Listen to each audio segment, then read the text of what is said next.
بالله من الشيطان اللعين الرجيم. بسم الله الرحمن الرحيم.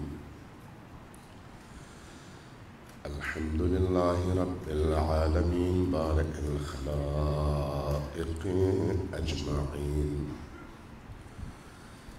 والصلاة والسلام على جميع الأنبياء والمرسلين، سيما من سمي في الآفاق بأحمد وفي الأرض بأبي القاسم محمد.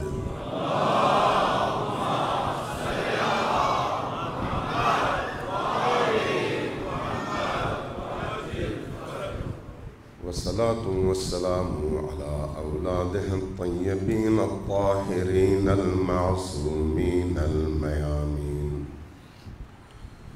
واللعنة الدائمة على أعدائهم أجمعين من يوم عداوتهم إلى قيام يوم الدين. أما بعد، فقد قال الله تبارك وتعالى في كتابه المجيد وهو أصدق القائلين وقوله الحق. بسم الله الرحمن الرحيم. هو الذي بعث في الأميين رسولا منهم يتلو عليهم آياته ويزكيهم ويعلمهم الكتاب والحكمة. الصلوات على محمد.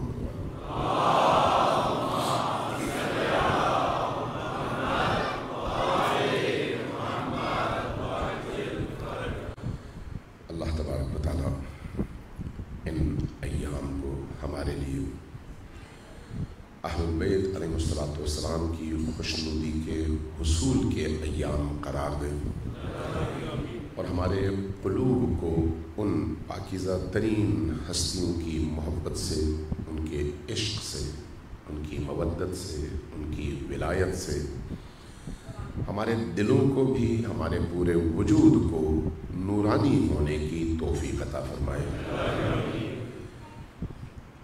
اہل البیت اس کائنات میں اللہ تبارک و تعالیٰ کی طرف سے وہ انعام ہیں کہ اگر انہیں ترازو کے ایک پلڑے میں رکھا جائے اور دوسرے پلڑے پر سارے عالم کو رکھا جائے تو سارے عالم کا وزن اہل البیت کے کسی ایک فرد کے وزن کے برابر نہیں ہے۔ محمد آل محمد کی عظمت میں بلند تک صلوات۔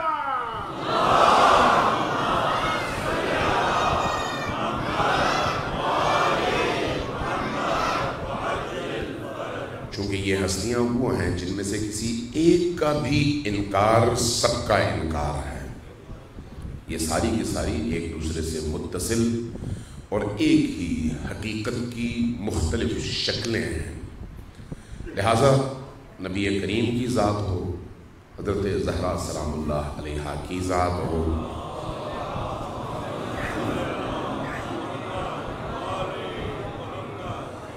امیر المؤمنین کی ذات ہو، یا اولاد امیر المؤمنین میں آخری حجت کی ذات ہو، سب کے سب اس ایک حقیقت کے مختلف چہرے ہیں جن کا ہدف ایک، جن کا مقام ایک، جن کی روح یکساں، جن کا علم ایک، جن کی خصوصیات ایک، یعنی ان میں دوئیت اور بیگانگی یا فرق آپ کہیں پر بھی ڈھونڈ کر بھی تلاش نہیں کر سکتے۔ ظاہراً یہاں پر تھوڑی سی جگہ ہے اور پیچھے والوں کو جگہ نہیں مل رہی، تو اس لیے آہستہ آہستہ تھوڑا سا آگے سر کیے سلوات بھیجتے ہوئے تاکہ پیچھے والوں کو جگہ مل سکے۔ سلوات بھیجیے محمد۔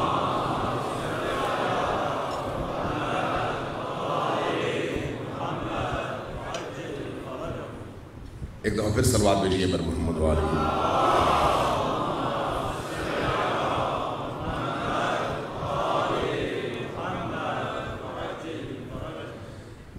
جب ہم اہل البیت کی بات کرتے ہیں تو ہو سکتا ہے کوئی شخص یہ سمجھے کہ ہم اہل البیت کو بڑھانا چاہتے ہیں، اوپر اٹھانا چاہتے ہیں چونکہ ہمیں پسند ہے۔ نہیں، ایسی بات نہیں ہے۔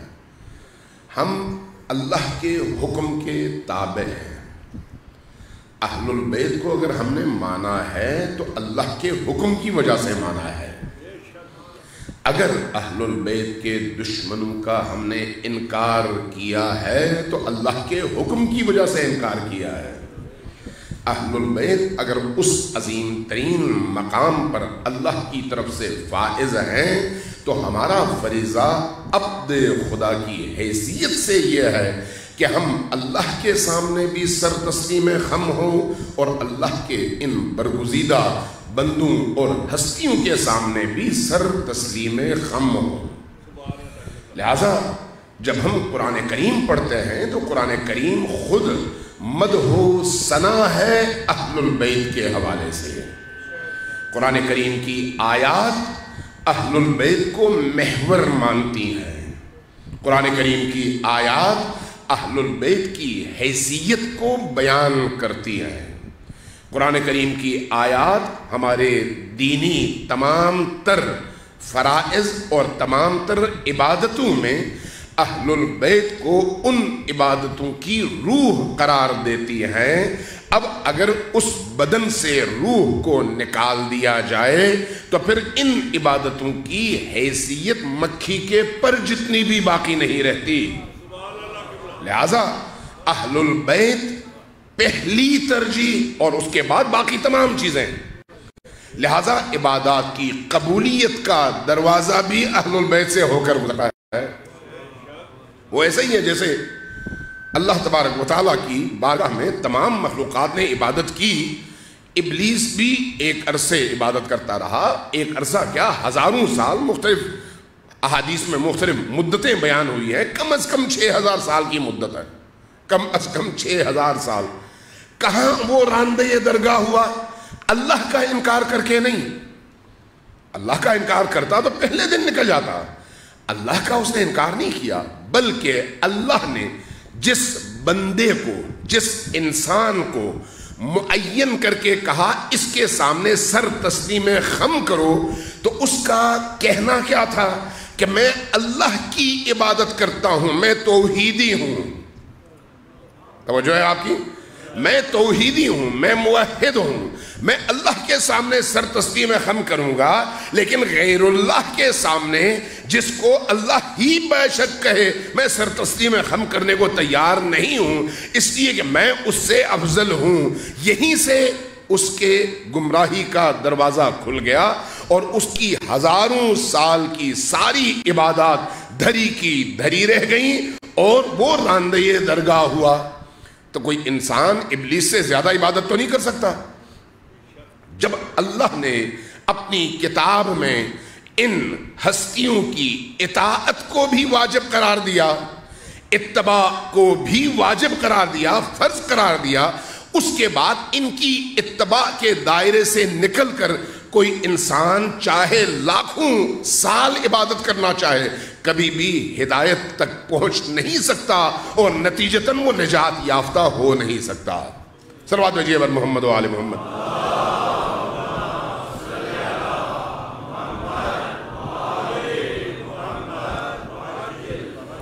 نبی کریم صلی اللہ علیہ وآلہ وسلم نے اپنی بعثت کے مقاصد میں سے ایک مقصد اہل البیت علیہ السلام کی اسلام کے اندر محوریت اور مرکزیت کو بیان کرنا قرار دیا ہے، ان کی حیثیت کو بیان کرنا۔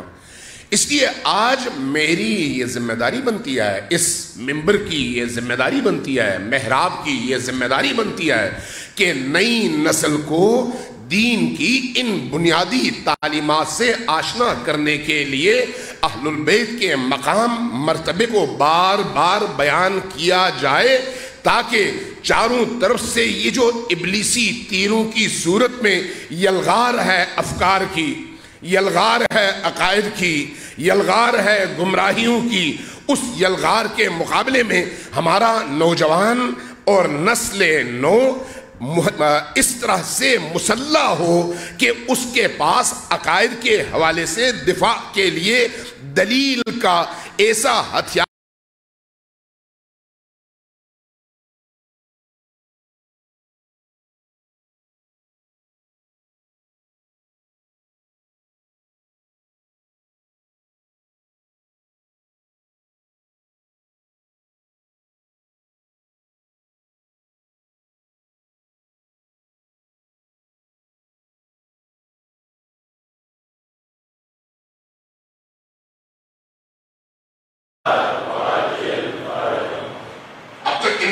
راتوں میں کسی ایک آیت پر بھی تفصیل سے بات نہیں کر سکا، چونکہ موضوعات اتنے وسیع ہیں، لیکن میں چاہ رہا تھا کہ جو ضروری باتیں ہیں وہ کم از کم آپ تک پہنچ جائیں، جو ہمیشہ آپ سنتے رہے ہیں اس کی طرف ہم کمتر جائیں۔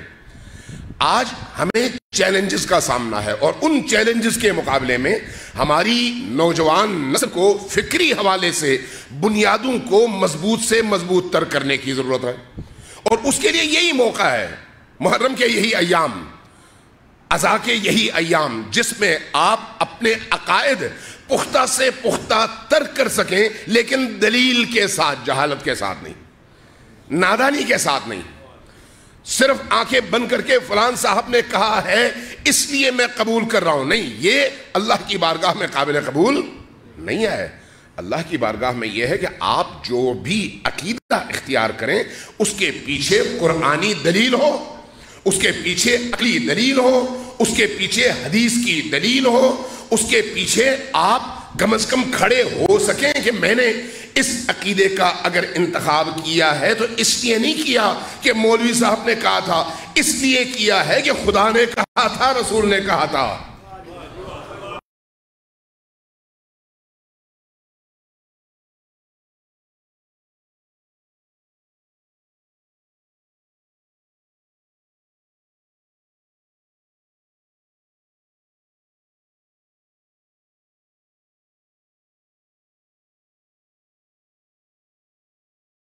سلوات بھیجیے پر محمد و آل محمد۔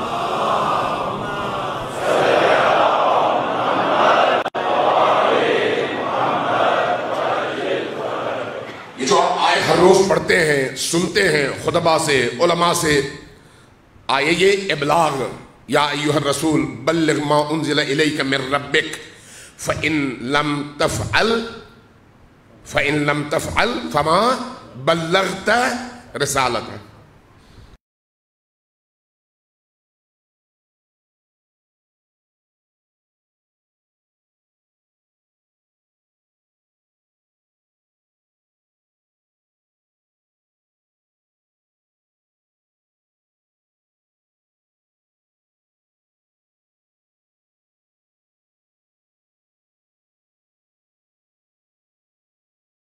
منصبی ہے یہ کام، فرض منصبی، منصب کو سامنے رکھتے ہوئے ان کی ذمہ داریوں کو بیان کیا جا رہا ہے کہ اے ہمارے رسول، یا ایھا الرسول بلغ ما انزل الیک من ربک، کس چیز کو میں بیان کروں، کون سی چیز میں لوگوں تک پہنچاؤں؟ وہ چیز جس کے بیان کرنے کے نتیجے میں آپ کی جان کو خطرہ ہے۔ بلغ ما انزل الیک، وہ چیز جس کے بیان کرنے کے نتیجے میں آپ کی جان کو خطرہ درپیش ہو سکتا ہے، اور آپ کو اس کا اندازہ ہے، لیکن چیز ایسی ہے، ذمہ داری ایسی ہے کہ اگر اس کو آپ بیان نہ کریں تو گویا آپ نے اپنی 23 سال کی محنت ضائع کر دی ہے۔ اس تمام محنت کا فائدہ تب تک نہیں ہے جب تک آپ اس فریضے کو نبھائیں نہیں۔ فَإِن لَمْ تَفْعَلْ فَمَا بَلَّغْتَ رِسَالَتَهُ، اگر آپ نے یہ کام نہیں کیا تو پھر گویا کچھ نہیں کیا۔ سوال یہ ہے کہ توحید کا اعلان تو پہلے دن ہو گیا تھا، وہاں پر کوئی ایسا چیلنج نہیں تھا۔ نبی کی رسالت کا اعلان تو ذوالعشیرہ میں ہی ہو چکا تھا، کوئی اس طرح کا خوف نہیں تھا۔ نماز کا اعلان، روزے کا اعلان، حج کا اعلان، جہاد کا اعلان، سارے احکام بیان کیے جا چکے تھے. وہاں پر کوئی ایسا خوف نہیں تھا. حتیٰ جہاد جس میں آپ میدان عمل میں کھڑے ہو کر مقاتلہ کرتے ہیں، ایک دوسرے کو مارتے ہیں، وہاں پر بھی کوئی ایسی اہم آیت نازل نہیں ہوئی کہ اگر یہ نہ کیا تو کچھ نہ کیا. اگر کوئی وجہ ہونی چاہیے، کوئی ایسی چیز ہونی چاہیے جو مستقبل میں آپ کے اس پورے نظام کی حفاظت کی ذمہ دار ہو، اور جس کے نہ ہونے کی صورت میں آپ کی ساری محنت ضائع ہوتی ہو. لہٰذا قرآن کہتا ہے فَإِن لَمْ تَفْعَلْ، اگر آپ نے ایسا نہیں کیا تو گویا آپ نے کچھ نہیں کیا. فَمَا بَلَّغْتَ رِسَالَتَهُ، آپ نے گویا کچھ بھی نہیں کیا. آگے پھر خدا خود حوصلہ دیتا ہے وَاللَّهُ يَعْصِمُكَ مِنَ النَّاسِ، لوگوں سے حفاظت میرے ذمہ ہے. یہ جو آپ کے ذہن میں ہے کہ بھئی فلان فلان فلان فلان لوگ یا فلان فلان طبقات یہ اس کے نتیجے میں مجھ پر اعتراض کر سکتے ہیں اور مجھ پر حملہ آور ہو سکتے ہیں، اس میں آپ کی حفاظت کی ذمہ داری ہمارے سر ہے. اب اگر میں اس کی تشریح میں ابھی نہیں جا رہا زیادہ، صرف آپ کو عناوین کے تحت آپ کے ذہن کو اس موضوع کی طرف متوجہ کرنا چاہ رہا ہوں کہ ذرا سوچئے، آخر ایسی کوئی چیز ہونی چاہیے نا جس کا ہونا گویا رسالت کی تمام ذمہ داریوں کی ادائیگی کے برابر ہے، اور جس کا نہ ہونا تمام رسالت کی ذمہ داریوں اور محنتوں کے فنا ہونے کے برابر ہے. اب اگر تھوڑا سا غور کریں تو ہم یہ دیکھتے ہیں کہ پہلے دور میں بھی، دوسرے دور میں بھی اور تیسرے دور میں بھی، خلافت کے مختلف ادوار میں نبی کریم کی جو سیرت بیان کی جاتی ہے عامت المسلمین کی طرف سے، کہ نبی اپنے بعد کسی کو چھوڑ کر نہیں گئے، لوگوں پر چھوڑ دیا. چلیں ہم 2 منٹ کے لیے قبول کر لیتے ہیں کہ اللہ کے نبی نے یہ ساری محنت کی، نظام بنایا، بنانے کے بعد چھوڑ کر چلے گئے کہ تمہاری مرضی ہے، جو کرنا چاہو کرو. اگر نبی کچھ کہہ کر نہیں گئے، کچھ چھوڑ کر نہیں گئے، کچھ بتا کر نہیں گئے، تو پھر نبی کے بعد جانشین بننے والے لوگ کیسے نبی کی اس سیرت کو ترک کر کے رات دن سوچنے پر مجبور ہوتے ہیں کہ ہم کس کو بنا جائیں؟ سوچنے والی بات نہیں ہے یہ. اگر نبی نہیں گئے، نبی یہ کر کے نہیں گئے، تو آپ کیسے کر کے جا رہے ہیں؟ تو اس کا مطلب یہ ہے کہ موضوع بڑا اہم ہے، بڑا ہی اہم موضوع ہے.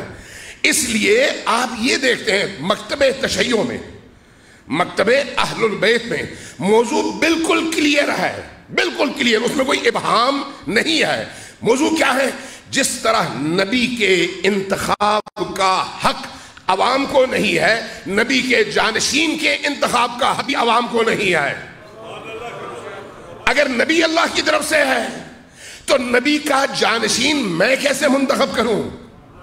اگر نبی کی مسند اللہ کی طرف سے ہے کہ اس مسند پر کون بیٹھ سکتا ہے اور کون نہیں، تو پھر اس مسند پر نبی کے بعد آنے والوں کا اختیار میں کیسے اپنے ہاتھ میں لے سکتا ہوں؟ یہ ایک عقلی سوال ہے، اور کوئی بھی انسان اس حوالے سے سوچ سکتا ہے. بھئی ذرا سوچئے اس بات پر. ایک دفعہ صلوات بھیجئے بر محمد و آل محمد.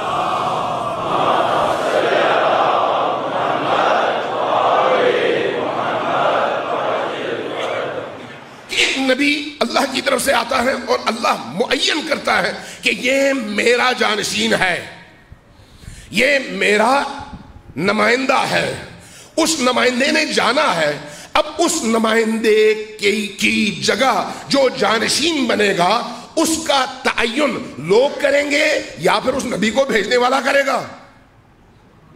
عقل کیا کہتی ہے؟ عقل یہ کہتی ہے کہ مسند جس کی ہے اس مسند کے اگلے حقدار کا تعین بھی وہی کرے گا جس نے پہلے کو بھیجا ہے. عقل یہ کہتی ہے. اور عملاً بھی آپ یہی دیکھتے ہیں. اگر علی کی اس ولایت و امامت و خلافت کے منصب کو اور موضوع کو ایک طرف رکھ کر دیکھیں تو کوئی تاریخ اسلام میں ایسا خلیفہ نہیں گزرا جو اپنے بعد آنے والے خلیفے کے لیے فکر مند نہ ہو. کوئی نہیں گزرا. جب علی کا معاملہ آئے تو کہا جائے نہیں بھئی علی کو اللہ نے معین نہیں کیا اور نہ رسول کو کوئی فکر تھی. یہ دوگانگی ہے، دوگانگی. باقیوں کے معاملات میں سب کو فکر ہو، سب کو تشویش ہو، لیکن جب علی کی بات آئے تو کہا جائے نہیں، علی کی خلافت کا تعین نبی نے نہیں کیا اور نبی امت کو اپنی مرضی پر چھوڑ کے چلے گئے.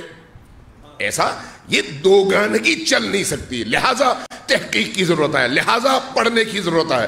جب ہم قرآن کریم کی سورہ مائدہ کے ابتدا میں اور وسط میں 2 آیات ہیں، جو پہلی آیت ہے وہ درمیان میں ہے اور جو آخری آیت ہے اس عمل کے بعد وہ ابتدا میں ہے، چونکہ اللہ بھی بڑا حکیم ہے، بڑا حکیم ہے. یہ جو اللہ نے کتاب کی حفاظت کی ہے وہ اسی طرح سے کی ہے.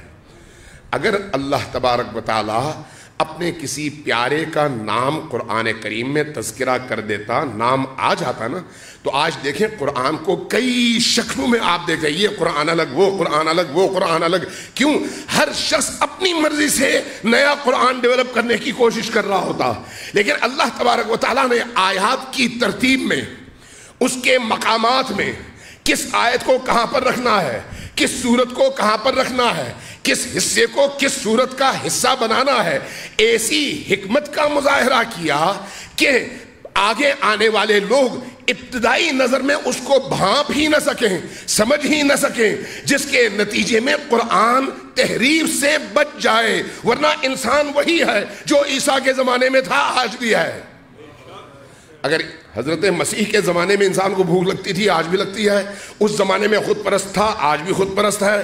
اس زمانے میں اپنی خواہش کی تکمیل کے لیے حق کو پامال کرتا تھا تو آج بھی کرتا ہے. اس زمانے میں مختلف فرقے بنے تو آج بھی بنے. اس زمانے میں برائیاں تھیں تو آج بھی ہیں. تو کون سی چیز ایسی ہے جو اس زمانے میں تھی اور اس انسان میں جو نبی کریم کی امت کے افراد ہیں ان میں نہیں ہے؟ وہ ساری کی ساری چیزیں ہیں. تو پھر قرآن کی حفاظت کیسے ہو؟ ایسی حکمت کے ذریعے سے کہ آنے والے لوگ اس میں کسی طرح کا تغیر اور کسی طرح کی تبدیلی نہ کر سکیں. لہذا ہم دیکھتے ہیں آیات کو کس طرح سے اللہ تبارک و تعالی مختلف جگہوں میں اس طرح سے ایڈجسٹ کروا دیتا ہے کہ پڑھنے والا اور سننے والا اس پہلی نگاہ میں سمجھ نہ پائے جب تک عمیق نگاہ نہ ہو، اور لوگ عام طور پر اسی سطحی فکر ہی کو لے کر آگے بڑھتے ہیں. اس لیے آیات کے اندر جتنا آپ غور کرتے چلے جاتے ہیں آپ کو نئی حکمت کے دروازے کھلتے نظر آتے ہیں. جتنا آپ اس میں باریکیوں میں چلے جاتے ہیں آپ کو نئی باتیں اسی قرآن کریم سے نکلتی ہوئی نظر آتی ہیں. اس لیے ایک عام انسان قرآن سے جو بات سمجھتا ہے، ایک فقیہ، ایک عارف، ایک مفسر، ایک دانشمند اس سے کئی گنا زیادہ باتیں اسی آیت سے اخذ کرتا ہے، نکالتا ہے اور ہمارے سامنے رکھتا ہے. تب ہمیں پتہ چلتا ہے کہ اس سے مراد کیا ہے. صلوات بھیجیے بر محمد و آل محمد.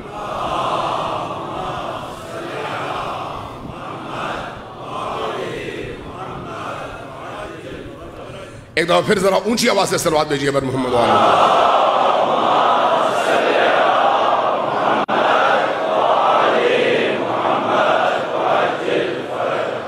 بلغ ما انزل الیک من ربک فان لم تفعل فما بلغت رسالتہ. اللہ تبارک و تعالیٰ کی آیت اتری. ہمارے مفسرین بالکل واضح اور کلیئر ہے. وہ کہتے ہیں بھئی یہ منصب خلافت کے حوالے سے آیت ہے اور کلیئر ہے کہ اللہ نے جو نظام بنایا ہے اس نظام کو چلانے کے لیے ایسا ہی انسان چاہیے جیسے خود نبی موجود تھے. اس کی دلیل کیا ہے؟ اطیعوا اللہ واطیعوا الرسول واولی الامر منکم. خود یہ آیت کیا بتاتی ہے؟ جیسے اللہ کی اطاعت کرتے ہو فرض ہے، اس کے بعد بندوں میں رسول کی اطاعت کرو. اطیعوا اللہ یہ اطاعت اور ہے، الگ ہے. اس کے بعد واطیعوا الرسول اور رسول کی اطاعت کرو. لیکن جب اولی الامر کی بات آتی ہے نئے سرے سے اطیعوا نہیں ہے، اسی اطاعت رسول میں اولی الامر کو بھی شامل کیا. اطیعوا الرسول وأولی الامر منکم، یہ جو اولی الامر کی اطاعت ہے اسی طرح سے ہے جس طرح سے نبی کی اطاعت ہے۔ اب اگر نبی کی اطاعت بلا چون و چرا ہے تو پھر اولی الامر کی اطاعت بھی بلا چون و چرا ہے۔ اب اگر رسول کی اطاعت اس لیے بلا چون و چرا ہے کہ وہ من جانب اللہ معصوم ہے تو پھر اس کے جانشین کو بھی عصمت کے اس مقام پر ہونا چاہیے کہ وہ کوئی خطا نہ کر سکے، اور مجھے یقین ہو کہ وہ خطا نہیں کرتا، اس لیے میں اسی طرح کی اطاعت جس طرح کی اطاعت رسول کی کرتا ہوں اولی الامر کی بھی کروں۔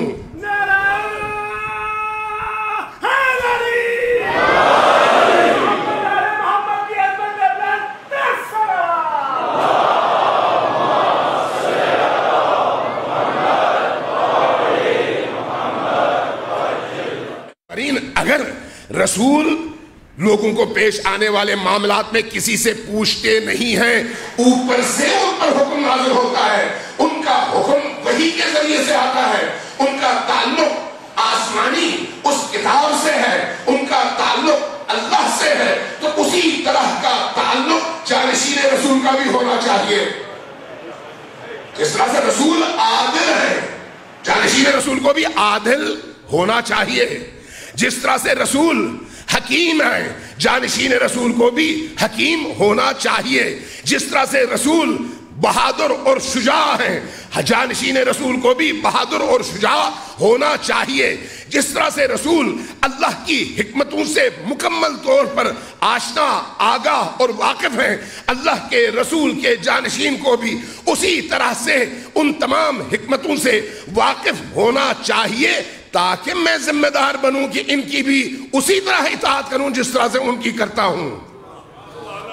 ورنہ اگر کوئی میری طرح کا بندہ ہو، فرض کریں، جو کہے مجھے تو نہیں پتا، جہاں پر میں ٹیڑھا چلوں وہاں پر مجھے سیدھا کرنا، تو پھر میں کس بنیاد پر یقین کے ساتھ اس کے پیچھے چل سکتا ہوں؟ جب وہ میری طرح سے ہے، جب وہ غلطی کر سکتا ہے اور خود کہتا ہے کہ مجھ سے اگر غلطی ہو جائے تو مجھے سیدھا کرنا تمہاری ذمہ داری ہے۔ کبھی رسول نے بھی ایسا کہا؟ کیوں؟ اس لیے کہ وہ غلطی کر ہی نہیں سکتے۔ کبھی امیر المؤمنین نے ایسا کہا؟ پوری تاریخ اٹھا کر دیکھیں اور احادیث کے مجموع کو اٹھا کر دیکھیں، کہیں پر علی ابن ابی طالب نے ایسی کوئی بات کی ہو کہ جہاں میں غلطی کروں وہاں پر مجھے سیدھا رکھنا، جہاں مجھے ہدایت کی ضرورت ہو وہاں پر میری ہدایت کرنا؟ کہیں پر آپ کو ایسی کوئی بات ملتی ہے؟ نہیں۔ کیوں؟ اس لیے کہ پیچھے سے جو سلسلہ آ رہا ہے نبی تک، وہی سلسلہ علی تک بھی آ رہا ہے۔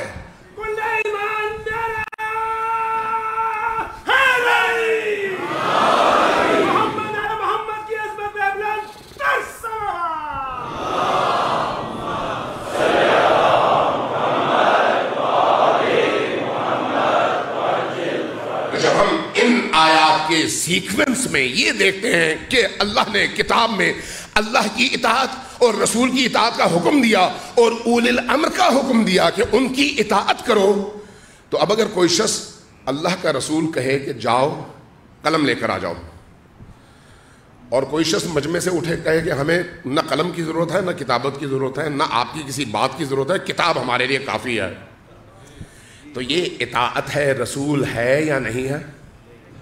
اگر اطاعت رسول اسی کا نام ہے تو بہت بات ہی ختم ہو گئی۔ اگر یہ اطاعت رسول نہیں ہے، مخالفت رسول ہے، تو پھر یہ سمجھیے اطاعت رسول کا جو پیغام قرآن کریم نے دیا ہے وہ کچھ اور ہے، اس طرف ہماری توجہ جانی چاہیے، اور اس میں کوئی تعصب والی بات نہیں ہے۔ میں پہلے بھی کہہ چکا ہوں کہ چاہے عالم دین شیعہ ہو، سنی ہو، کوئی بھی ہو، آپ جائیں سوال کریں، سوال اٹھائیں، جو بھی آپ کے ذہن میں سوالات ہیں آپ اٹھائیں، جواب ملے تو آپ کا دل مطمئن ہوگا، جواب نہ ملے تو سمجھیے کہیں نہ کہیں کوئی دال میں کالا موجود ہے، کہیں نہ کہیں ہے، ورنہ جواب آ جاتا۔ یہ کیسے ہو سکتا ہے کہ نبی کریم بستر علالت پر ہوں، نبی کریم کہیں فرمائیں کہ جاؤ جیش اسامہ میں شریک ہو جاؤ، وہ اپنے ہوش و حواس میں ہے نا، نبی ہیں نا، اللہ کے نبی ہیں نا، اللہ کے نبی کو خدا نہ خواستہ یہ جو بیماریاں اور اس طرح کی چیزیں ہیں، یہ اللہ اپنے بندوں کو، اپنے انبیاء کو، اپنے صلحاء کو، اپنے ان برگزیدہ بندوں کو ایسی چیزوں سے خود وہ بچاتا ہے۔ اب اگر کوئی شخص کہے نہیں ان کی طبیعت خراب ہے، ان کو پتہ نہیں چل رہا کہ یہ کیا کہہ رہے ہیں، میں بڑے نرم الفاظ میں بیان کر رہا ہوں، بہت ہی نرم الفاظ میں، جو مجھ سے وہ بات نہیں بیان ہوتی جو تاریخ نے لکھی ہے اور حدیث میں لکھی ہوئی ہے، کہ کوئی یہ کہے نبی کو اس وقت سمجھ نہیں آ رہی کہ یہ کیا کہہ رہے ہیں، اس لیے ان کو چھوڑ دو، ہم اپنی خود کریں گے، ہمیں سمجھ آتی ہے۔ تو یہیں سے ہمیں اندازہ ہو جانا چاہیے کہ ابھی ہماری جو تربیت ہے وہ اس مقام پر نہیں ہے جس مقام پر نبی ہمیں دیکھنا چاہتے ہیں۔ میں اس سے زیادہ کیا کھولوں، چونکہ مشکل موضوع ہے، آسان موضوع نہیں ہے، کسی موقع پہ اگر خدا نے توفیق دی تو ذرا مزید کھل کے بات ہوگی، لیکن آج اتنا ہی کافی سمجھیں۔ اب اس کے بعد ذرا دیکھیے کہ جب امیر المؤمنین علیہ السلام کی ولایت کا اعلان ہوتا ہے، ولایت علی کا اعلان ہوتا ہے، کہاں پر؟ غدیر خم میں۔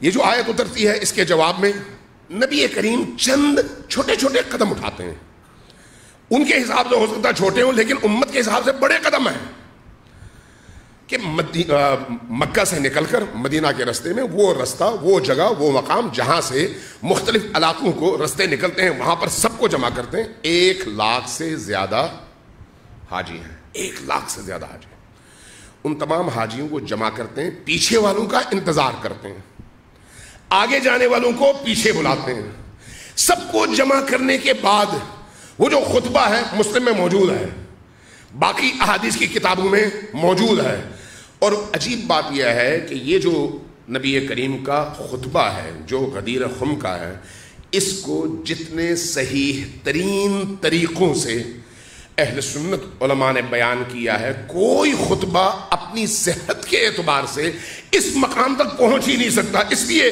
کوئی مائی کا لال آج تک 1400 سال گزر گئے پیدا نہیں ہوا جو یہ کہہ سکے کہ یہ خطبہ نہیں ہے، اس میں کوئی جعل سازی ہوئی ہے، کوئی آج تک پیدا نہیں ہوا، اس لیے کہ 1 لاکھ سے زیادہ حاجیوں نے اپنے ان کانوں سے سنا اور اپنی آنکھوں سے دیکھا۔ نبی کریم نے کیا کیا؟ چند سوالات اٹھائے کہ میں نے تم تک نماز کا حکم پہنچا دیا، ہاں، روزے کا حکم پہنچا دیا، جہاد کا حکم پہنچا دیا، حج کا حکم پہنچا دیا، دین میں نے تم تک پہنچایا یا نہیں؟ ہاں پہنچا دیا۔ اب میں نے بھی اپنے رب کی بارگاہ میں جانا ہے، اس نے مجھ سے بھی بات خاص کرنی ہے، تم سے بھی کرنی ہے، تو کہیں ایسا نہ ہو کہ تم کوئی ایسا کام کر بیٹھو جس کا جواب تمہیں نہ آئے اور اللہ کی بارگاہ میں تمہاری گردن پکڑی جائے۔ اب ان کو پہلے ذہنی طور پر تیار کرتے ہیں اور اس کے بعد پوچھتے ہیں کہ میری حیثیت تمہاری نگاہ میں کیا ہے، میں کون ہوں؟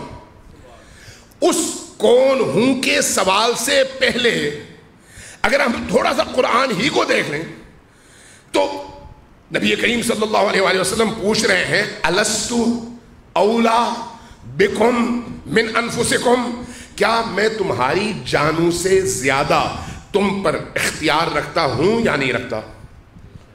بلا یا رسول اللہ، آپ ہماری جانوں پر ہم سے زیادہ اختیار رکھتے ہیں۔ یہ فرائض بعثت اور فرائض منصبی رسالت میں سے ہے کہ آپ ان کو باور کروائیں، اور اس پر بھی اللہ نے اپنی کتاب میں کہا کہ النبی اولا بالمؤمنین من انفسہم۔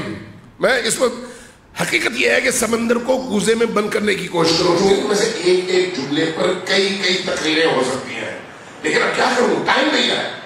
النبی اولا بالمؤمنین من انفسہم، نبی مؤمنین کی جانوں کی نسبت ان سے زیادہ حق رکھتے ہیں۔ کیا مطلب ہے اس کا؟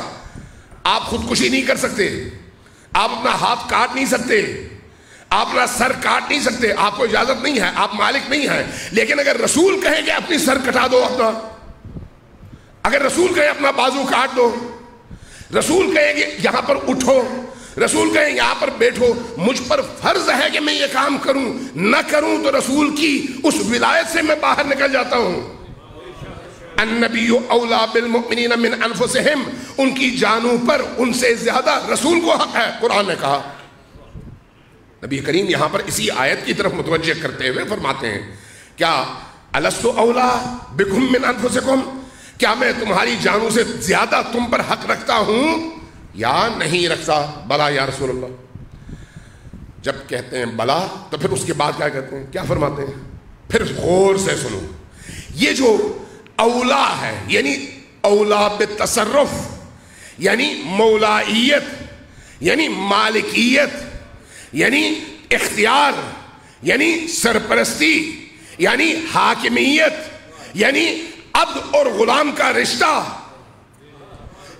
جس کا آقا میں ہوں، جس کا مالک میں ہوں، جس کی جانوں پر تصرف کا اختیار اللہ نے مجھے عطا کیا ہے، وہ جان لے یہی اختیار علی کو بھی عطا ہوا ہے۔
حدیث کے واضح ہیں اور سب کے لیے واضح ہیں، شیعہ سنی سب کی کتابوں میں موجود ہیں۔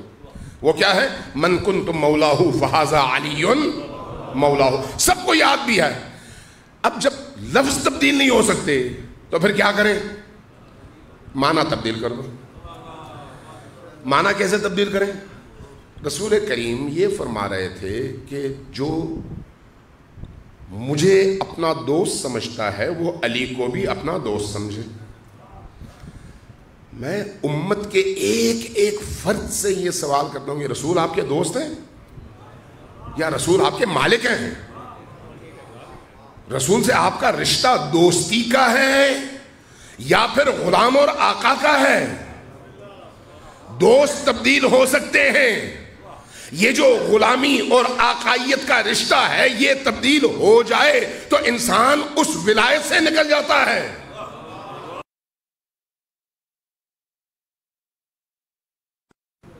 کون یہ جرات کر سکتا ہے؟ لیکن چونکہ علی کا معاملہ ہے اس لیے معنی تبدیل کر دو، اور معنی بھی اس طرح سے تبدیل کر دو کہ کہیں یمن سے آتے ہوئے علی امیر المؤمنین نے مال غنیمت میں سے ایک تصرف کر لیا، ایک صاحب کو غصہ آ گیا، وہ الجھے، اس لیے رسول کی بارگاہ میں آئے اور فرمایا، عرض کیا کہ یا رسول اللہ علی نے مال غنیمت نے تصرف کیا ہے۔ تو تب علی کے مقابلے میں نبی کریم نے اس شخص کو ڈانٹا اور کہا تمہیں علی سے کیوں اتنا بغض ہے؟ پھر ان لوگوں کو روکا اور کہا کہ جس کا میں دوست ہوں علی بھی اس کا دوست ہے۔ تو کیا اس سے پہلے امت کو نہیں پتا تھا کہ اس دوستی سے بڑا رشتہ نبی اور علی کا بھائی والا رشتہ ہے؟ کیا اس سے پہلے مواخات میں تمام لوگوں کو ایک دوسرے کا بھائی بنانے کے بعد علی کا ہاتھ تھام کر نبی نے یہ نہیں فرمایا تھا کہ علی اس دنیا میں بھی میرا بھائی ہے اور اس دنیا میں بھی میرا بھائی ہے؟ یہ جو بھائی کا رشتہ ہے یہ زیادہ مقدس ہے یا دوستی کا رشتہ زیادہ مقدس ہے؟ کیا سب کو نہیں معلوم تھا کہ علی اور نبی کے درمیان تعلق کیسا تعلق ہے؟ کیا سارے مسلمان یہ حدیث سن نہیں چکے تھے کہ جب کبھی علی سفر پہ ہوتے، نبی ہاتھ اٹھا کر کہتے اللہم لا تمتنی حتی ارا علیا، خدایا اس وقت تک مجھے موت نہ دینا جب تک میں علی کا چہرہ دیکھ نہ لوں۔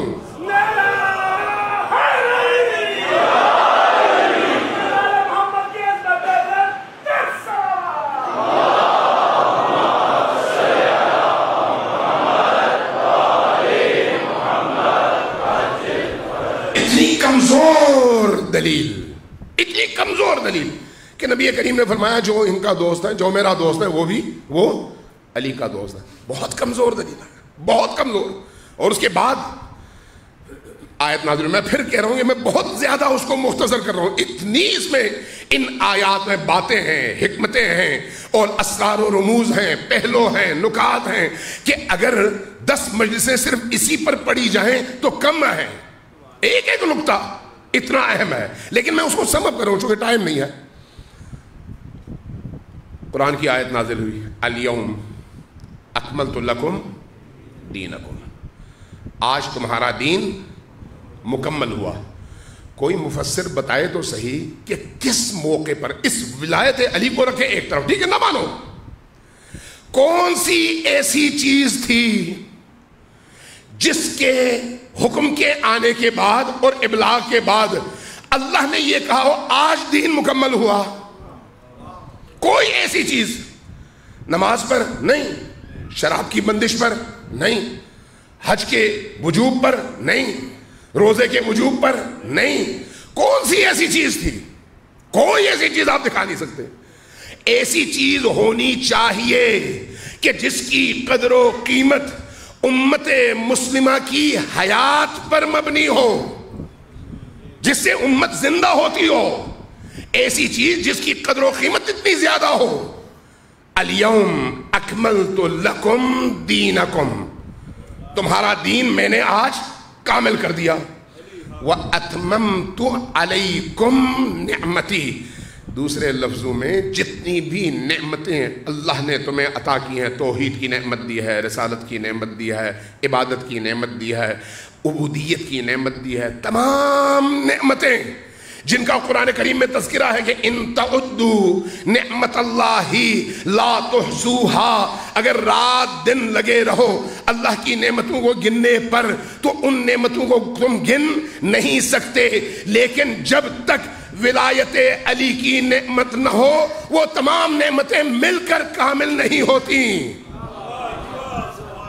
الیوم اکملت لکم دینکم واتممت علیکم نعمتی، اور اس نعمت کے آنے کے بعد ورضیت لکم الاسلام دینا، اب میں راضی ہوں اسلام سے، اب میں راضی ہوں۔ وہ کون سی ایسی چیز ہے جس کی غیر موجودگی میں اسلام سے اللہ راضی نہیں ہے؟ وہ آئے تو اسلام سے اللہ راضی ہے۔ کوئی اور چیز دکھا دیں، کوئی ایسی چیز آپ پوری تاریخ تفسیریں اٹھا کر دکھا دیں، تلاش کریں، عقل اس کو تسلیم کر سکے، ایسی کوئی چیز آپ پوری تاریخ میں دکھا نہیں سکتے۔ الیوم اکملت لکم دینکم واتممت علیکم نعمتی ورضیت لکم الاسلام دینا۔ یہاں سے پتہ چلتا ہے کہ وہ اسلام جس میں علی ہے اللہ کو قبول ہے، وہ اسلام جس میں علی نہیں ہے اللہ اس کو دھتکارتا ہے، اس کی کوئی حیثیت نہیں ہے۔ اسلام وہی ہے جس میں علی ہو، علی نہیں ہے تو اسلام نہیں ہے، اس لیے کہ علی روح اسلام کا نام ہے، روح اسلام کا۔ الیوم اکملت لکم دینکم واتممت علیکم نعمتی ورضیت لکم الاسلام دینا۔ اب اسی خطبے میں پھر مختصر کر رہا ہوں چونکہ میں دیکھ رہا ہوں ٹائم ختم ہے، میں پھر مختصر کر رہا ہوں چونکہ وہ نکات مجھے آپ کی خدمت میں پیش کرنے جو بڑے اہم ہیں۔ رسول اللہ اسی خطبے میں فرماتے ہیں اب یاد رکھنا، اور اس کو نبی کریم سے مختلف طرق اور مختلف مواقع پر رسول کریم کے اس ارشاد کو راویان حدیث نے اپنے سینوں میں محفوظ رکھا۔ اہل سنت کی بات کر رہا ہوں، شیعوں کی بات نہیں کر رہا۔ اور محفوظ رکھنے کے بعد ان مختلف طریقوں سے اور مختلف مقامات سے یہ رپورٹنگ کی کہ رسول نے فلان موقع پر یہ جملہ ارشاد فرمایا۔ وہ کیا ہے؟ اس موقع پر بھی اسی جملے کا دوبارہ اعادہ فرمایا. وہ کیا ہے؟ وہ یہ ہے کہ انی، اب یاد رکھو میں تمہارے درمیان دو چیزیں چھوڑ کر جا رہا ہوں. چونکہ جا رہا ہوں اس لیے دو چیزیں چھوڑ کر جا رہا ہوں. انی تارکن فیکم الثقلین، دونوں چیزیں بڑی بھاری ہیں. کتاب اللہ و اطرتی، اس پر بھی بحث ہے کہ اطرتی ہے یا سنتی ہے، سنتی کی کیا دلیل ہے، اطرتی کی کیا دلیل ہے، ٹائم نہیں ہے. کتاب اللہ و اطرتی، میں تمہارے درمیان ایک کتاب اور اپنی اطرت چھوڑ کر جا رہا ہوں. ان سے کیا کرو تم؟ محبت کرو یا کچھ اور کرو؟ آپ اللہ کی کتاب سے محبت کرنے کے پابند ہیں یا عمل کرنے کے پابند ہیں؟ ذرا آپ جواب دیجئے نا. آپ ایک مسلمان کی حیثیت سے، موحد کی حیثیت سے، اہل قرآن کی حیثیت سے، جب آپ پر اللہ تبارک و تعالیٰ کتاب اتارتا ہے، آپ کے پاس بھیجتا ہے کہ بھئی یہ تمہارا دستور حیات ہے، تو اب اگر رسول یہ کہیں کہ میں تمہارے درمیان دو بھاری چیزیں چھوڑ کر جا رہا ہوں، تو ان دو بھاری چیزوں کے حوالے سے میری ذمہ داری کیا بنتی ہے؟ خود رسول اگر تعین نہ بھی کریں تب بھی میری ذمہ داری کیا بنتی ہے؟ رسول نے تو تعین کر دیا. رسول نے فرمایا انی تارکم فیکم الثقلین، دو بھاری چیزیں چھوڑ کر جا رہا ہوں. ما ان تمسکتم بہما، جب تک، یہ سارے شرطیہ جملے ہیں، شرطیہ، جب تک کرو گے تب تک ہدایت پر ہوگے، جب تک نہیں کرو گے تب تک ہدایت کی راہ پر نہیں آؤ گے. جب تک یعنی مشروط ہے. ما ان تمسکتم، یہ تمسک محبت نہیں ہے، یہ تمسک صرف ماننا نہیں ہے کہ قبول کر لیا جی، نہیں، یہ نہیں ہے. ما ان تمسکتم بہما، جب تک ان دو چیزوں کو، تمسک کہتے ہیں مضبوطی سے پکڑنے کو، مضبوطی سے پکڑنے کو. یہ جو مضبوطی سے پکڑنا ہے یہ تمہاری ذمہ داری ہے. کس کی چیز کو؟ قرآن کو اور اہل البیت کو. اب قرآن کو مضبوطی سے پکڑنے کا مطلب یہ ہے کہ میں قرآن اٹھاؤں، اس کی دونوں جلدوں کے اوپر اور نیچے کے حصے کو آپس میں جوڑ دوں، ہاتھوں سے یوں پکڑوں، ہمیشہ سینے سے لگاؤں اور ایک اوپر سے کپڑا بھی باندھ دوں تاکہ وہ مجھ سے جدا نہ ہو، یہ ہے؟ یا اہل البیت کے حوالے سے جا کر ان کی ذریحوں سے چمٹ جاؤں، یا امیر المؤمنین کی بارگاہ میں جا کر ان کا ہاتھ تھام کر ہاتھ چھوڑوں ہی نہیں، یہ ہے؟ نہیں. قرآن کا جو فریضہ ہے وہ کیا ہے؟ آپ تک دین پہنچانا. دین پہنچانا قرآن کی ذمہ داری ہے. اور میری ذمہ داری کیا ہے؟ قرآن سے دین لینا. یعنی جہاں مجھے دین کے فہم میں کوئی مشکل ہو کہ مجھے کیا کرنا چاہیے، تو میں نے دین کہاں سے لینا ہے؟ قرآن سے. اب اگر قرآن سے دین لینا ہے تو رسول کریم نے اسی قرآن کے ساتھ جس چیز کو جوڑ کر کہا کہ لن یفترقا، یہ دونوں ایک دوسرے سے جدا نہیں ہیں. جہاں قرآن وہاں اہل البیت، جہاں اہل البیت وہاں قرآن. قرآن سے پوچھنا ہے اہل البیت سے پوچھو، اہل البیت کا پوچھنا ہے قرآن سے پوچھو، اس لیے کہ یہ دونوں یہاں پر بھی جڑے ہوئے ہیں، ادھر بھی جڑے ہوئے ہیں. حتیٰ یردا علی الحوض، یہاں تک کہ دنیا ختم ہو جائے گی، قیامت ہو جائے گی، سارے انسان اس دنیا میں آئیں گے تو حوض کوثر میں قرآن اور اہل البیت مل کر میرے پاس آئیں گے. اس لیے یہاں پر قرآن کو اگر تھامو، اہل البیت کو چھوڑ دو، تو میرے پاس آ کر تم حوض کوثر سے کچھ پی نہیں سکتے، اس لیے کہ تم نے اہل البیت کو چھوڑ دیا ہے. محمد آل محمد کی عظمت بلند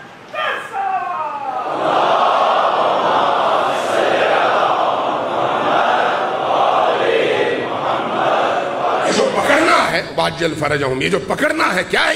یہ یعنی میں اپنے دین کے مسائل کہاں سے لوں؟ قرآن سے. اور جہاں قرآن میں سمجھ نہ آئے وہاں پر قرآن ہی کے حکم کے تحت فاسألوا اہل الذکر، اور نبی کے حکم کے تحت اہل البیت سے پوچھو، اس لیے کہ وہ قرآن تم سے بہت زیادہ جانتے بھی ہیں، قرآن کے ہمراہ بھی ہیں. قرآن اور وہ ایک حقیقت کے دو چہرے ہیں، ایک حقیقت کے دو چہرے ہیں. ایک قرآن ناطق ہے، ایک قرآن صامت ہے. اس قرآن صامت کو تم اپنی مرضی سے جدھر چاہو موڑ سکتے ہو، اس لیے ایک قرآن ناطق کی ضرورت ہے جس کی وجہ سے تم جہاں موڑنا چاہو وہ روک دے اور کہے نہیں اس کی جگہ وہ نہیں ہے، ادھر ہے۔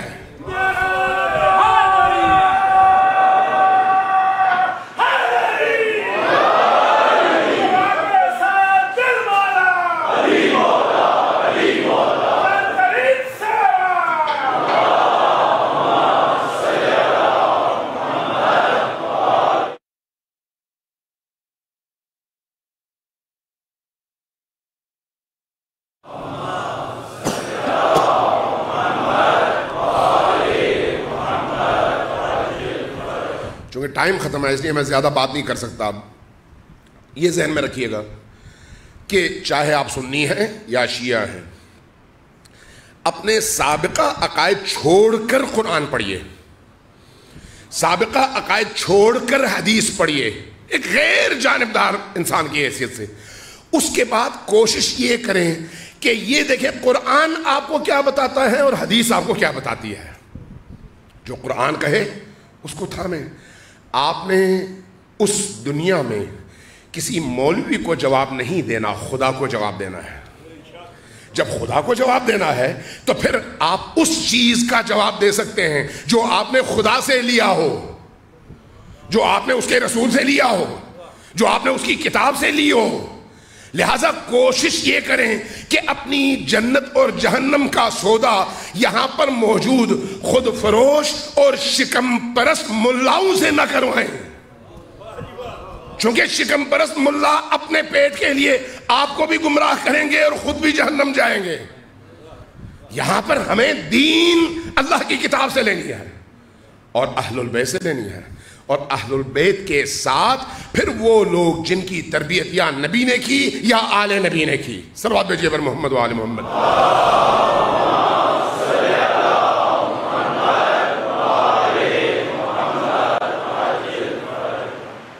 آج اہل البیت میں سے ایک ایسی ہستی کا تذکرہ ہے جس کا لقب خود معصوم نے ایک ایسا لقب دیا ہے جو لقب کسی اور کو نصیب نہیں ہوا۔ تین ہی شخصیات ہیں، کل میں نے اشارہ کیا تھا، ان میں سے ایک شخصیت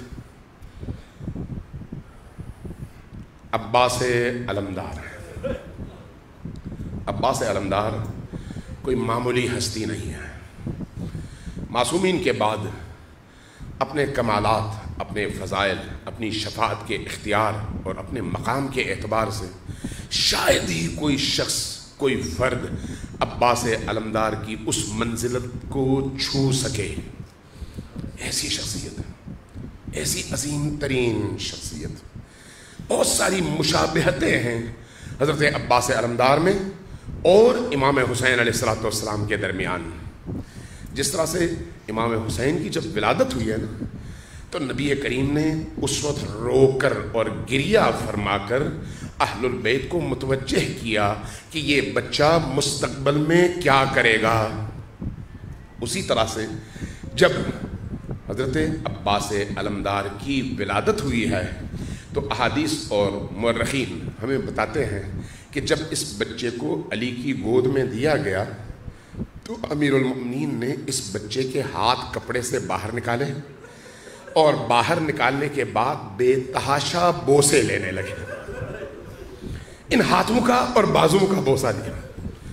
جو اہل البیت ارد گرد تھے پوچھنے لگے کہ یا امیر المؤمنین، یہ بچہ ابھی متولد ہو کر آیا ہے اور ابھی سے آپ اس کے ہاتھوں کا بوسہ لے کر گریہ فرما رہے ہیں؟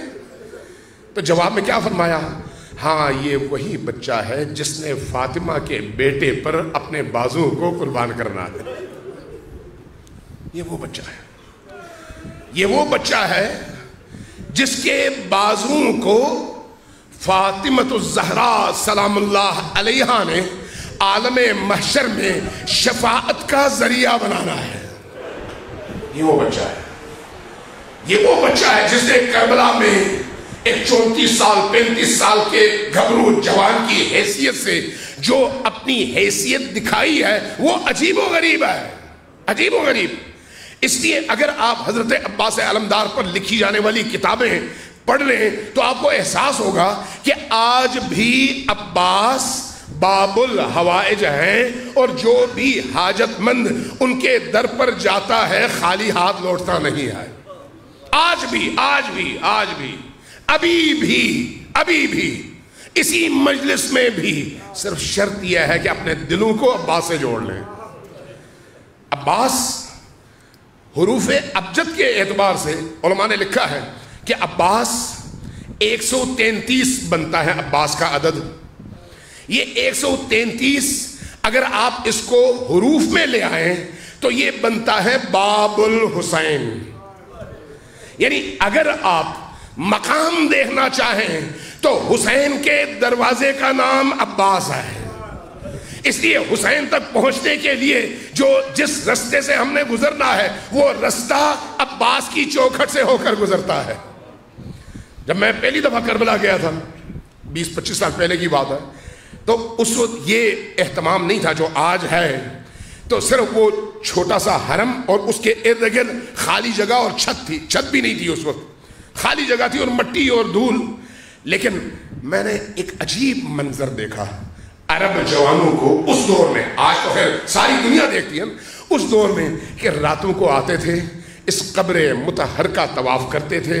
طواف کرنے کے بعد وہ جو لوہا آپ اردو میں پڑھتے ہیں آیا ہے علم اور علمدار نہ آیا، تو وہ عربی میں یہ پڑھنے کے بعد عباس کی بارگاہ میں اپنی جبیں خم کرنے کے بعد وہاں سے پھر حسین علیہ السلام کے بارگاہ کا رخ کرتے، لیکن اس کیفیت میں کہ ان کا سینہ زمین پر ہوتا، ان کی کوہنیاں زمین پر ہوتی، ان کے گھٹنے زمین پر ہوتے، حتیٰ بعض لوگوں کو میں نے دیکھا اپنے رخسار زمین پر رگڑتے ہوئے انتہائی عاجزی سے حسین کی بارگاہ کی طرف رخ کرتے اور فرماتے ہیں مولا ہم نے آپ کے بھائی کا طواف کرنے کے بعد اجازت لے کر آپ کا رخ کیا ہے، ہمیں خالی ہاتھ لوٹائیے گا نہیں۔ عباس وہ عباس ہے۔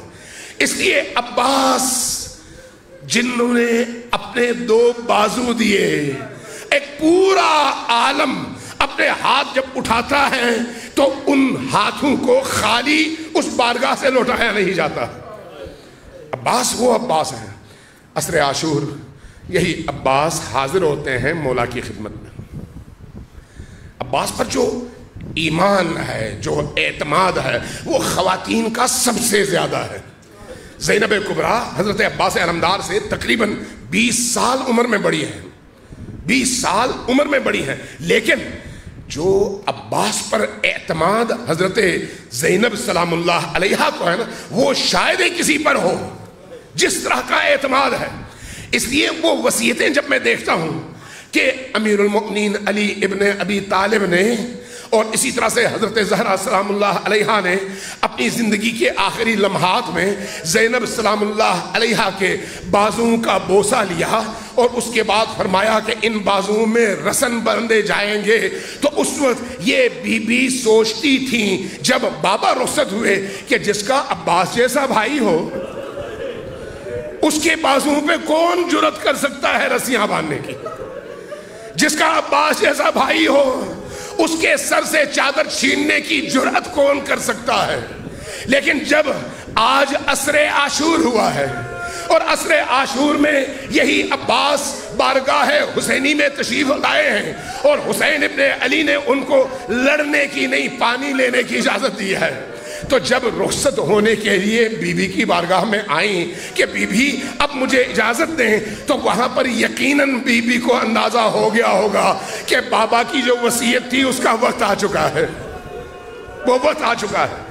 یہاں پر عجیب منظر ہے خیموں کے اندر کہ حضرت سکینہ سلام اللہ علیہا نے مختلف خیموں میں جا کر جو چھوٹے چھوٹے بچے تھے، بچیاں تھیں، ان تمام بچوں کو اپنے خیمے میں جمع کیا ہے۔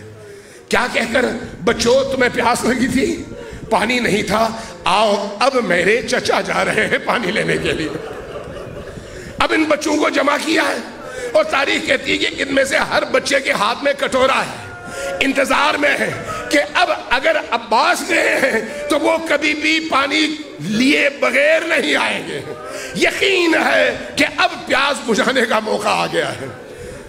حسین ابن علی سے اجازت لی، زینب سلام اللہ علیہا سے اجازت لی، اجازت لینے کے بعد پانی لینے کے لیے چل پڑے۔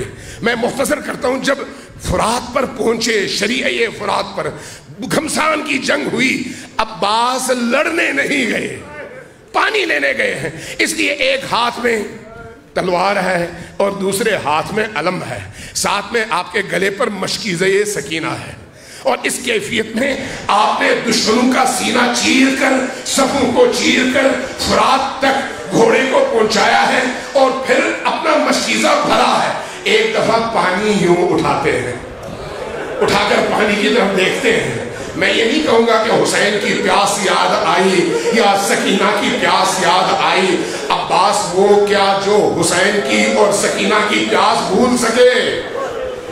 عباس کی تو ساری زندگی سکینہ اور حسین کے لیے ہے، لہذا پانی اٹھایا اور دوسروں کے سامنے یوں دوبارہ فرات میں پھینکا اور بتایا کہ دیکھ لو پانی پر ہمارا قبضہ ہے، لیکن چونکہ حسین پیاسے ہیں عباس پانی نہیں پی سکتا، حسین پیاسے ہیں۔ یہ پانی اٹھایا، اپنا قبضہ دکھایا، اور اس کے بعد مشکیزہ بھرا، بھرنے کے بعد باہر آئے۔ اب عباس کی پوری کوشش یہ ہے کہ کسی طرح سے یہ پانی خیمے تک پہنچے، لڑ نہیں رہے، پانی بچا رہے ہیں۔ اب چاروں طرف سے تیروں کی بارش ہے، چاروں طرف سے حملے ہیں، لیکن عباس اپنے آپ کو اس مشکیزے کے ساتھ بچاتے بچاتے خیمے حسینی کی طرف آگے بڑھ رہے ہیں۔ اب اس صورت میں ایک دفعہ دشمن یہ دیکھتا ہے کہ سامنے سے آگے لڑ نہیں سکتا، جب سامنے سے آگے لڑ نہیں سکتا تو چاروں طرف سے گھیرتے ہیں، اور ایک لعین ایک درخت کے پیچھے سے ایک دفعہ وار کرتا ہے اور آپ کا دایاں بازو کٹ کر زمین پر گرتا ہے۔ جیسے ہی بازو زمین پر گرتا ہے، حضرت عباس کے ہاتھ سے تلوار گرتی ہے، اب صرف آپ کے ہاتھ میں علم ہے۔ ایک دفعہ وہ علم اٹھا کر فرماتے ہیں واللہ ان قطعتم یمینی انی احامی ابدا عن دینی، چاہے میرے بازو کاٹ دو لیکن میں دین خدا سے پیچھے ہٹنے والا نہیں ہوں، میں حسین کو تنہا چھوڑنے والا نہیں ہوں۔ آگے بڑھتے ہیں، دوسری طرف سے ایک درخت کے پیچھے سے چھپ کر ایک لعین وار کرتا ہے، دوسرا ہاتھ بھی کٹ کر زمین پر گرتا ہے۔ یہ جو دونوں بازو کٹ کر زمین پر گرتے ہیں، اب بھی عباس کی آس اور عباس کی امید ٹوٹی نہیں ہے۔ اب ان کی آس کیا ہے؟ چاہے جتنے بھی تیر برسیں، کسی طرح سے اس مشکیزے کی حفاظت ہو تاکہ سکینہ کی پیاس بجھ سکے۔ اپنے آپ کو اس گھوڑے کے اوپر اور مشکیزے کے اوپر لٹا دیتے ہیں۔ اس کیفیت میں جب آگے بڑھتے ہیں تو دونوں طرف سے تلواروں کے وار ہونے لگتے ہیں۔ ان تلواروں کے وار کے نتیجے میں عباس کتنا برداشت کریں؟ ایک وقت ایک تیر آتا ہے، مشکیزے سے ٹکراتا ہے، اور جب ٹکراتا ہے تو پانی بہہ جاتا ہے۔ اب یہ جو پانی بہنے کا عمل ہے نا، اب عباس لیٹے نہیں، اب عباس نے سر اٹھایا ہے، چونکہ اب امید ختم ہو گئی۔ جیسے ہی سر اٹھایا ایک تیر آیا اور عباس کے دائیں آنکھ میں پیوست ہو گیا۔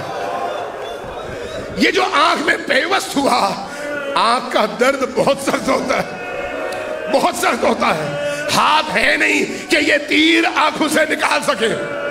اب کیا کرتے ہیں؟ اپنے دونوں گھٹنے اوپر اٹھاتے ہیں، اپنی گردن جھکاتے ہیں، دونوں گھٹنوں کے درمیان تیر لیتے ہیں اور جھٹکا دیتے ہیں کہ کسی طرح سے تیر باہر نکلے۔ اس کیفیت میں تیروں کی بارش ہوتی ہے، تیر بدن پر لگتے ہیں، اور عباس گھوڑے کی پشت پر سے زمین پر آتے ہیں۔ عبدالرزاق مکرم بہت بڑے اور مستند مورخ ہیں کربلا کے حوالے سے، انہوں نے یہ واقعہ نقل کیا ہے ایک بہت بڑے معتبر عالم سے، جو ہمیشہ عباس کی مصیبت اور مصائب بیان کرتے تھے، کہ حضرت عباس نے آ کر ایک رات ان سے کہا کہ دیکھو سید شیخ، تم جب کبھی مصائب بیان کرتے ہو میری اصل مصیبت تو تم بیان ہی نہیں کرتے۔ عبدالرزاق مکرم فرماتے ہیں کہ میں نے ان سے پوچھا، انہوں نے مجھے جواب دیا، کہا کہ میں نے پوچھا مولا سے، مولا عباس اصل مصیبت کہاں پر تھی؟ فرمایا ذرا یہ بتاؤ کہ جب کوئی شخص گھوڑے کی پشت پر سے زمین پر گرنا چاہے تو کس چیز کا سہارا لیتا ہے؟ ہاتھوں کا، بازوں کا. لیکن جب اس کے جسم میں چاروں طرف سے تیر پیوست ہو اور بازو نہ ہو اور اس کو زمین پر آنا پڑے تو کس کیفیت میں سوار زمین پر گرتا ہے؟ میری یہ مصیبت بیان کرو تاکہ لوگوں کو پتہ چلے کہ عباس کتنا مظلوم ہے. عباس کتنا مظلوم ہے. عباس کا رخ اب خیمہ حسین کی طرف نہیں ہے بلکہ اس کے اپوزٹ ہے. کیوں؟ اس لیے کہ عباس کو معلوم ہے کہ خیمے میں سکینہ پانی کا انتظار کر رہی ہے اور سکینہ کا سامنا کرنے کی ہمت عباس میں نہیں ہے. یہی وجہ ہے کہ حرم عباس ادھر ہے خیموں کی طرف اور حرم امام حسین ادھر ہے اور حرم عباس 500 گز اس طرف ہے. یعنی حضرت عباس کا رخ ادھر ہو جاتا ہے. ایک وقت جب چاروں طرف سے حملے ہوتے ہیں عباس زمین پر گرتے ہیں.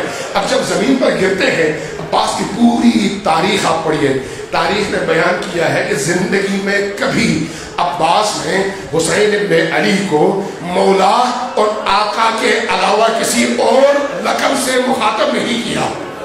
جب کبھی پکارا مولا کہہ کر، جب کبھی پکارا آقا کہہ کر، جب کبھی پکارا سرور کہہ کر، یعنی وہ الفاظ استعمال کیے جو حسین کے لائق شان ہیں. لیکن جب آخری دفعہ زمین پر گرے ہیں تو زمین پر گرنے کے بعد محدثین نے لکھا ہے پہلی دفعہ عباس نے حسین کو جب پکارا تو فرمایا کہ یا اخا ادرک اخا، اے میرے بھیا حسین اب آئیے میرے سرانے.